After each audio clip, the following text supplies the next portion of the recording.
Hey y'all, I am back with a fitness progress. There we go. Fitness progress update. There we go. It's written right here. It's written right here. 16-week fitness update.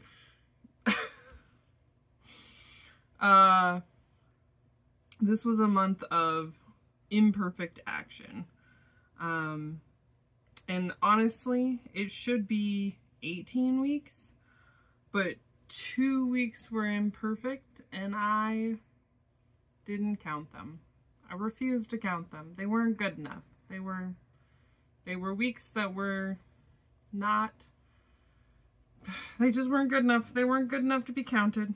And so week 14 was actually similar to those 2 weeks, and week 16 was a half week. And I did count them.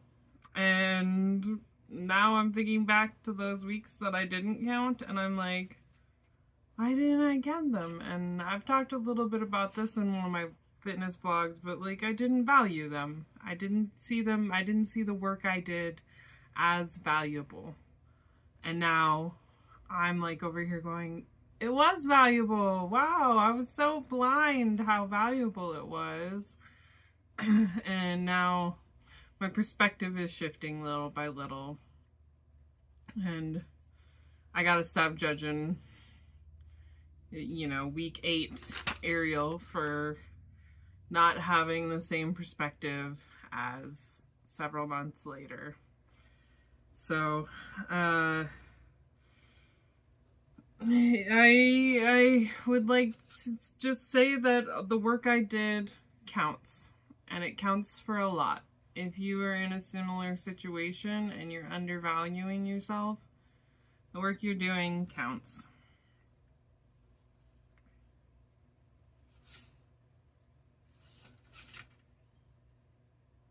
We have to pause here. Something happened to my thing.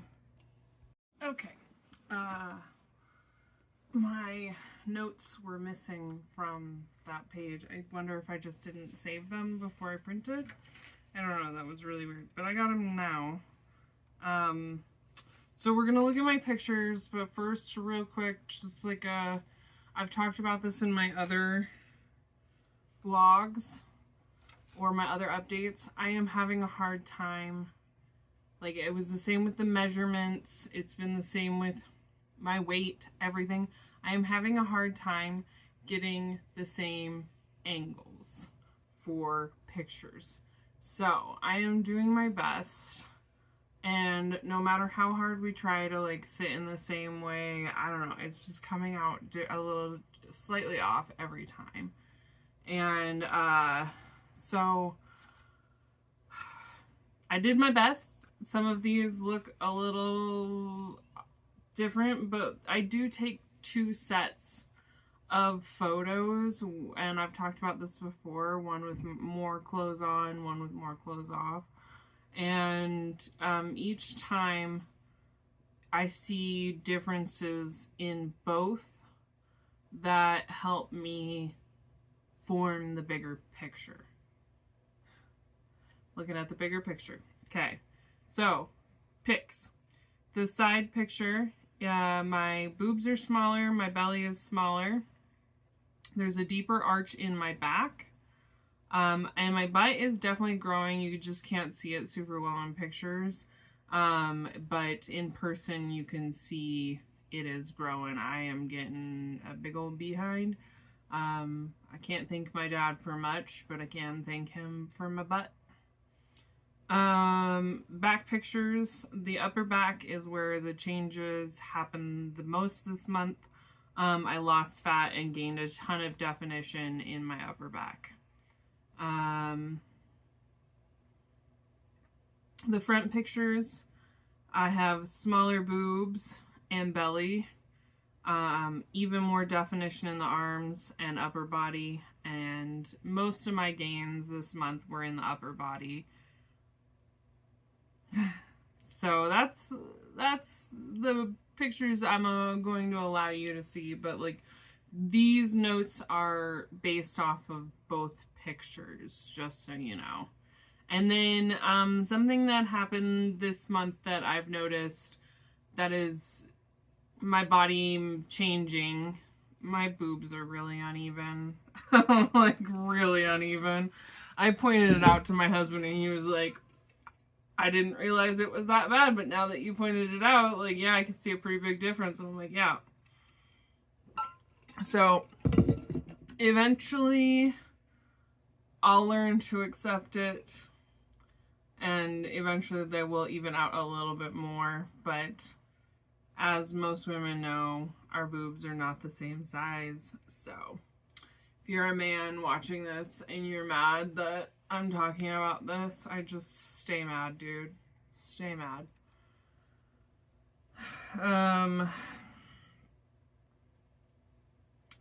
This month was like, okay, so for the last couple months, looking in the mirror was like a fun house for me, because if my clothes were on, I could see, like, I was much smaller. I could see a significant difference in my body. I looked smaller. But if my clothes were off, as I was looking at myself in the mirror, I just looked like I was in one of those ballooning funhouse mirrors, and I couldn't stand looking at myself naked. And this month that has actually swapped. Looking at myself with clothes on, I'm like, why do I look so big? And then I look at myself with clothes off, and I'm like, wow, I am so teeny. So eventually my brain will even out, right? My therapist used to talk about like that, like, the pendulum, and I always thought of it about that, like, Newton's cradle thing, that, like, one side of the balls can only be going at a time before it hits the balls again to knock the other side out. Like, only one side is going. So, but either way, it's like it's either swinging pretty far out, or it's in pretty far and the other side's swinging out. But my therapist always talked about it as like a pendulum, and like, you swing one way and then you swing the other way. And that's why after like a period of restriction, you can binge. It happened to me recently with Bulldog Ramen. I didn't have it for a really long time, and then I had it like every day for like a week. It's evened out now though, and I'm in the middle where I'm craving it like every now and then instead of every day. And like, right now my brain was swinging one way, and now it's swinging another way, and eventually it'll even out. So I'm just trying to trust the process. Let's talk about my in-body results. I didn't have them for the last update because I was frustrated with them. Honestly, still am a little, like, not fully believing it. But also, like, there are some good aspects on here that are making me feel really good, but there are some aspects on here that I'm like, okay, the first month it said one thing and now it says this, and that doesn't really make sense. So let's just go over it real quick. So I started this journey at 195.5 in January. In March that went down to 194.1, and then in April I went in on my period, which was a bad idea, and that was 196.4. This time I did not go on my period, but I'm 198. So, like, up from the 196.4, that's a 1.6 pound gain. Now, where this thing is making me really happy is in January, I was at 68.3 pounds of skeletal muscle mass, and this month it said 72.3. That's a 3.5 pound gain of muscle. So, which I would be pretty, like, impressed to say that I have gained that much muscle. So, like, that's not how I would say that. Whatever, you get the gist of what I'm saying. And then this said I am down. So in January, I was at 36.5 pounds of, no, 37.4 pounds of fat. 37.4 pounds, no, blah, blah, blah, blah. 37.4% body fat. There we go. And now it says 35% body fat, which is down 2.3% body fat. But that has been like very, like, it also said I was up in April, so that's why I was like struggling. And then let's see here. Body fat mass is supposedly down 4.2 pounds. But here's the thing. In January, it said I needed to lose 36.6 pounds of fat. And now it says I need to lose 30.9 pounds of fat. So, like, did I lose 5 pounds of fat or not? So, like, and also I look at my body and I go, where is the 30 pounds gonna come from? Like, I see 20 pounds of fat on my body max, but I don't see 30 pounds of fat coming off of my body. So I question these results. The good news is, so my husband is in leadership in our local hospital, and I found out we're getting a DEXA scan. And so I don't know what it'll be with my insurance. I'll find out from him.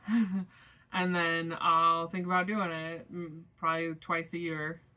But I know this is not as accurate as that, but it's all I have access to right now, because like we literally don't even have the DEXA scan yet at my hospital. I would have to travel, like, and then my insurance wouldn't cover it. Like, so just doing what and honestly, I'm taking this all with a grain of salt. Like, for looking at my body, I'm like, I've lost like at least 5 pounds of fat. I have seen 5 pounds of fat as a simulation.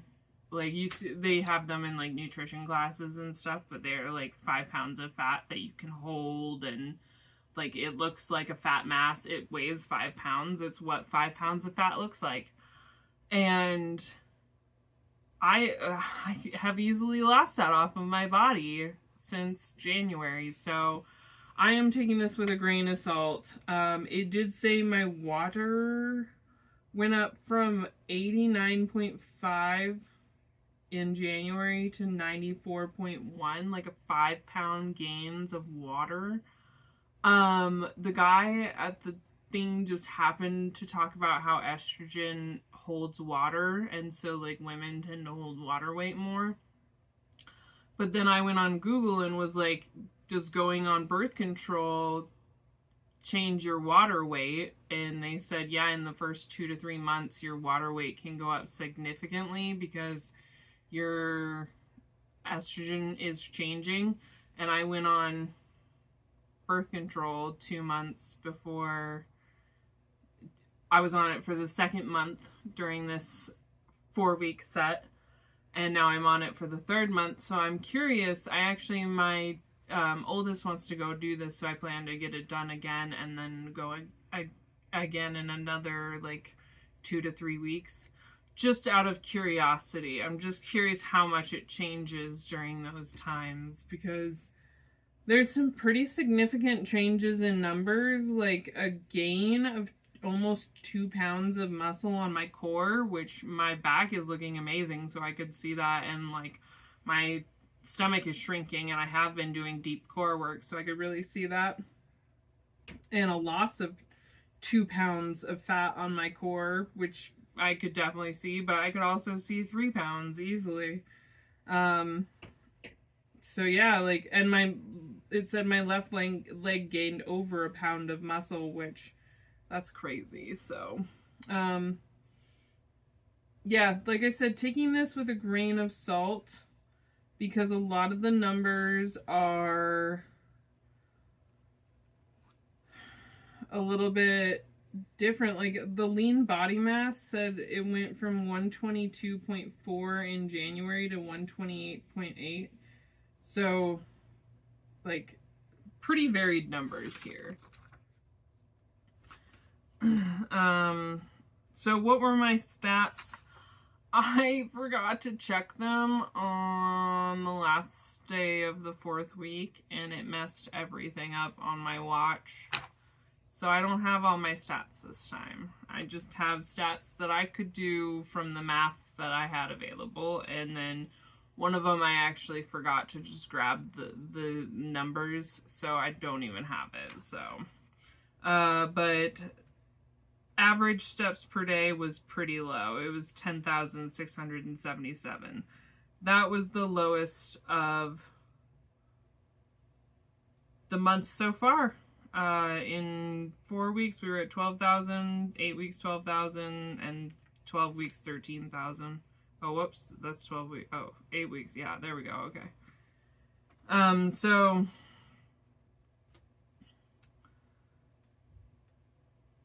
oh well. What am I gonna do? I can't go back in time and change these numbers. I went through a rough patch where I was depressed. I ran my race, so I had lower mileage of walking that week to prepare. I also did go on the longest hike of my life. So, it was also my longest hike since I started really hiking in the last year. But it was almost 7 miles, and I did that during this, so I'm like, numbers aren't everything, you know? The data isn't everything. Some of this data means nothing, and some of the data means everything. So like, that's what I'm learning this month is like, some of the numbers don't really matter. Some of the numbers just don't matter because I hit 7 miles of hiking, and I'm close to my goal of being able to do 10 miles of hiking without feeling crappy, because I didn't feel even barely sore the next day. I was a little sore, but almost like I just did like a good leg workout, and that was it. It wasn't too crazy. I felt good. So yeah, some of the numbers just don't matter, you know? And so my average weekly step count was 74,5, so 74,745. And again, that was the lowest. I forgot to get my total step count. It was like that's not right. Yeah, 248 or something like that. And again, all lowest. I couldn't do my total mileage because it wouldn't have been correct anyways. Average intensity minutes was 64. That was really only down by 5 minutes average from 12 week. So, it is trending down. But also, like, I ran my 5K and I went on a 3-hour hike, and it still is trending down. And on that hike, I got like 2.5 hours of high intensity minutes. Like, it was almost all high intensity workout. And so I'm like, even with those minutes, like, and still running, like, my intensity, I'm not hitting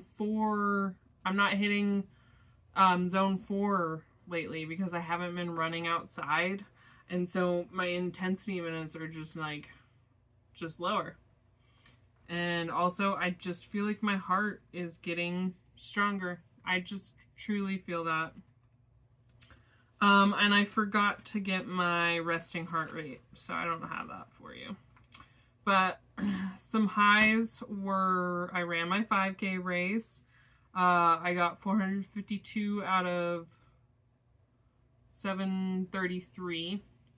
I ran it in 42:09. I had a 13:36 pace. incredible. I ran. Oh yeah, I ran 4.25 miles on the treadmill, and I'm really, really proud of that. It was on a decline, but I'm really, really proud of that. And also, as we talked about, I hiked the longest hike of 6.8 miles, almost 7 miles. It was incredible. I don't need these numbers to tell me I'm fit, because I feel fit. Being able to hike that hike and not feel incredibly, because I did that hike last September and the next day I could barely walk. And I didn't finish the hike. This time I finished the hike. Last time I just made it to the lake and I didn't go all the way around. This time I went all the way around. So, I feel fitter. I don't need my numbers to say I did more steps. I don't need my number. And honestly, I've given I'm trying to give myself permission to not have to hit 15,000 steps, because clearly my legs are strong enough that I don't need to be hitting 15,000 steps all the time. Yeah, it's great to hit it when I can, but also I don't want to have to force myself to like to do that, so I'm just not going to. So it's nice to see that I am fitter. It's nice to feel that I'm fitter, because this month, if you watched my weekly vlogs, I did not eat perfectly. I did not eat very balanced for several of the weeks. The week that I was really depressed, I ate pizza all week. I went out of town, so I ate a ton of fast food. I did try, there's I don't know why I can't say this out my mouth. In my brain I can say it, but as soon as I try to say it out my mouth, it messes up the acai bowls. They are a very good option for when we're traveling, and they're like all over my state, because they were started in my state, and they're actually started in the town nearby, 20 minutes from me. So those are just a great option that we did have quite a bit. So there was, you know, we tried to choose healthier options. I did try to get a salad that was absolutely terrible. I got Subway with vegetables on it one day when we got back, because I was not planning properly. And so like it was a nice lesson, because so I am in week 18. I did not get to this video when I wanted to. I just got behind. I wasn't motivated to do it. Honestly, I don't know if there's another one coming after this. I just don't know if I can keep up with these monthly updates. I'm not sure I'm loving the data part of it. You know what? That's what it is. Doing the like heart rates and steps and all that, like I'm not loving that. So maybe I'll just see how I feel, but maybe won't be in here next time, but we'll see. We'll see. But I had a lot of fast food this month, and I was saying, I did learn a lesson because of it. The other day I had to go to the car dealership. I was gonna be hungry for lunch during the time, so I packed lunch, and I packed sandwiches and chips, but it was high fiber, high protein sandwiches. So it's a good option. It's a good option. And we were fed, and we were not hungry, and we were not going to McDonald's. We made good choices, because I spent all of last month not planning ahead and not thinking ahead. And sometimes I did think ahead, but I didn't think ahead enough. And sometimes I'd think ahead and then I'd forget. And so there were things that happened, but I also went out of town and was on vacation, and that was really fun. So like, I saw Ilona Mar's video about making memories, and that's why we gained weight. And it just, that hit home this month, because that's what this month was. I made a lot of memories. I had an incredible time on vacation with my youngest because it was just her and I most of the time. But so many cool things that we did. And life happened this month, you know? and I think what makes this sustainable is the fact that I did it. I didn't do it perfectly.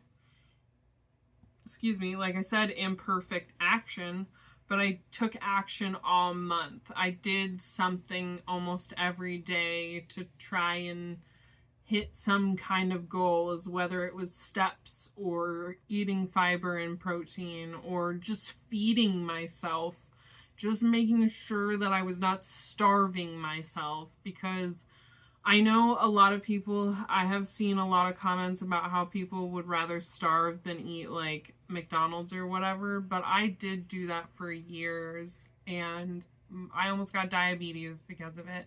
And I'm not gonna do that anymore. If I'm hungry, I'm gonna eat, and I'm gonna be happy with any choice that I make. I am still struggling with some of the wounds that are coming up when I eat certain foods, but I can handle that, and I can still eat those foods because I have proven time and time again over the last 4 months that I can eat those foods and still continue to make progress.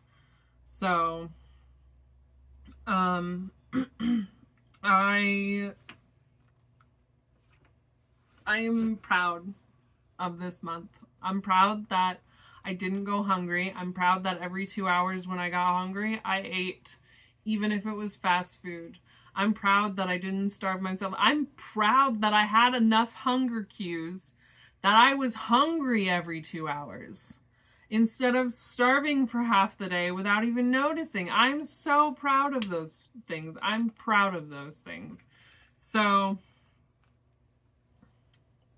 this is a month I'm proud of. It was an imperfect month and I'm so proud of it.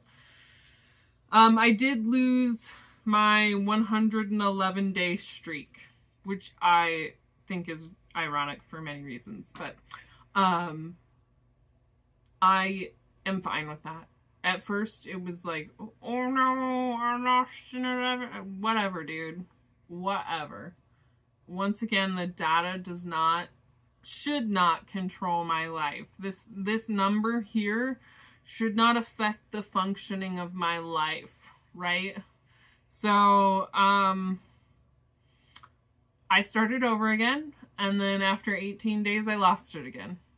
I got sick, and I gave myself permission to not hit any goals that day, and oh my gosh, it was freeing. It was freeing, and that's, I think I'm really, really honing in on what making it a lifestyle looks like, because I used to be on like keto diet and stuff, and I would be sitting there like, I gotta make it a lifestyle, like saying that like it was going to make keto somehow a lifestyle for me. But like, once again, the blinders were on to like what a lifestyle actually looked like. And like, I made the comment, if the goal is making it a lifestyle, then accepting missed days is part of the lifestyle. Even the most fit people have missed days. Same with fast food. Cutting out fast food would not be making it a lifestyle. It would be a diet. It would be restriction. It would not be moderation. And like, sure, there was a little imbalance in the moderation this month, but it didn't kill me. I'm still alive. And I made progress. Like, I didn't lose, I can see it. I lost weight definitely in the top half of my body. So like, I was still where I needed to be, making the progress that I needed to make. And so I am training to be a therapist. And so it would be considered messing with the function of my life if I couldn't miss a day or if I couldn't eat fast food at all. And that's how we decide if something's a mental health issue. Is it impacting the function of your life? Is your depression impact? Which is crazy because, like, if you have depression, shouldn't we just treat it instead of asking whether it impacts the function of your life? That's for another topic for another day. But I do keep thinking about this in the terms of a sustainable lifestyle and healthy habits. And if I'm restricted from something so much that it's impacting the function of my day, aka starving myself, then I'm doing something wrong, right? So I'm happy to eat fast food 2 to 3 times a week during the month of June. It was probably less than that. It happened to be on camera a lot, which makes it more memorable to my brain for some reason. But there were plenty more days where I didn't have fast food than that I did. And let's reframe that, right? There were plenty more days that I didn't have fast food than I did. So that's a win in my book, right? So back to the streak, if having to meet my goals is impacting the function of my health because I'm sick and I'm forcing myself to go on a walk because I need to meet a daily goal, sit your butt down on the couch, have some chicken noodle soup and some tea and rest, read a book. You don't have to your body is healing. Your body is already doing enough. It doesn't need you to also force it to do more, And I'm talking to myself here. I'm not talking to anybody else. This is me looking at me in this camera going, really? Give yourself a break, You're doing your best. You're doing so good. And you, rest somehow losing a streak is more important than resting when you're sick. No. So I give myself permission to break streaks. I give myself permission to not hit my goal. If I can't meet the goal for the day for mental reasons or body reasons, then I can't hit the goal for the day. And I'm allowed to not hit my goal for the day, and I will still make progress. I started putting creatine in my coffee in the mornings. I was putting it in my electrolytes when I was having electrolytes, but then that was really inconsistent because then if it was really rainy out or really cold, I wasn't really having electrolytes. And so I was being really inconsistent with the creatine. The only time I tend to miss having coffee is when I'm extremely brutally sick.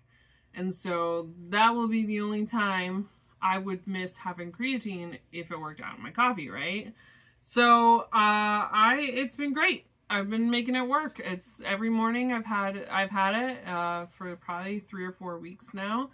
And it was fantastic. And so I thought about how it was habit stacking, but that originally I was habit stacking it on the wrong habit, and how we can sit there and try and force a round peg into a square hole, or we can try and find a round hole.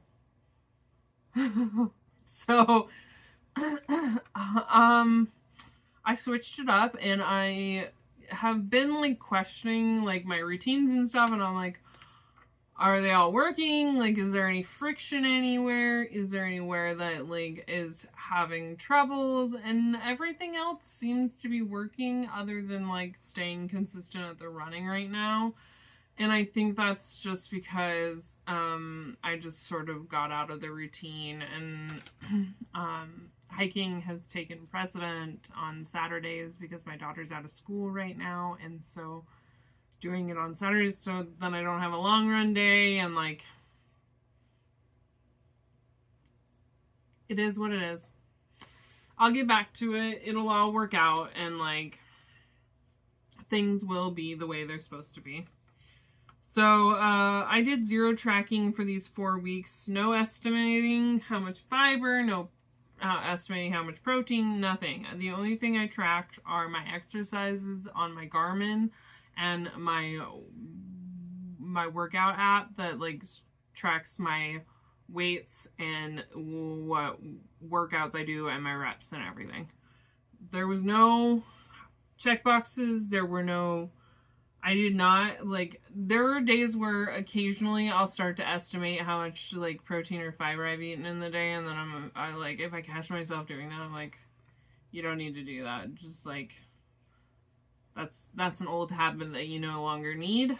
And I'm feeling really good. I'm eating the same amounts, I'm eating the same foods, I'm eating like a slightly different variations, but a lot of like really balanced meals. I'm not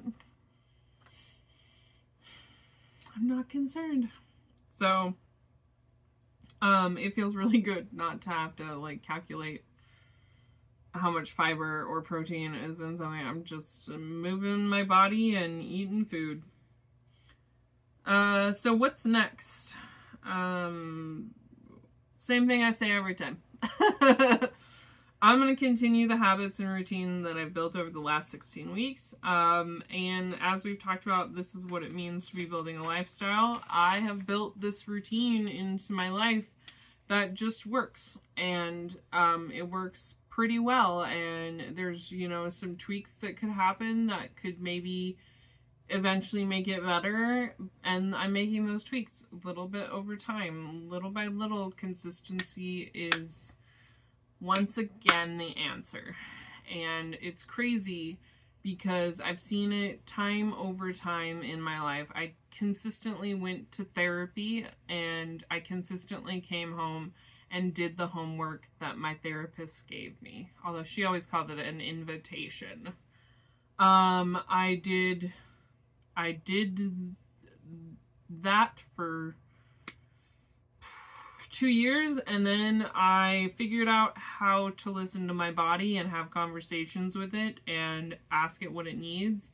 And what it wanted me to do was the somatic meditation that I've talked about many times on here, that I've put the step-by-step instructions on in a couple of my videos. But like, I did that consistently every day for, I'm on year 3.5. Now that we're in June, I'm at 3.5 years of every day consistently doing somatic meditation and releasing old fears, and it works. And then consistently training for running has helped, and consistently working out, and consistently eating healthy foods, and consistently apologizing to my daughter, and consistently loving my children. Like, consistency has been key, but also the ability to adapt and change during all that consistency, because sometimes we think of consistency as just doing the same thing and never altering it. But I've changed my parenting. I've changed how I apologize to my children. I changed when I apologize to my children. I changed my minds all the time. It's something that drives my oldest crazy. She says I change my mind too much. I change my routines sometimes in my workouts. Little by little, I tweak them. I change so much. And there's something to be said about the ability to adapt and making consistent movement forward. And I feel like that's really what this month was for me. A little bit of this month was in May, a little bit of this month was in June, and it just it was a very eye-opening month, and now I'm starting to see the bigger picture of everything. I'm looking back at all my hard work, and I'm seeing the dominoes unfolding a beautiful picture. And so I'm happy. I'm happy. I'm happy.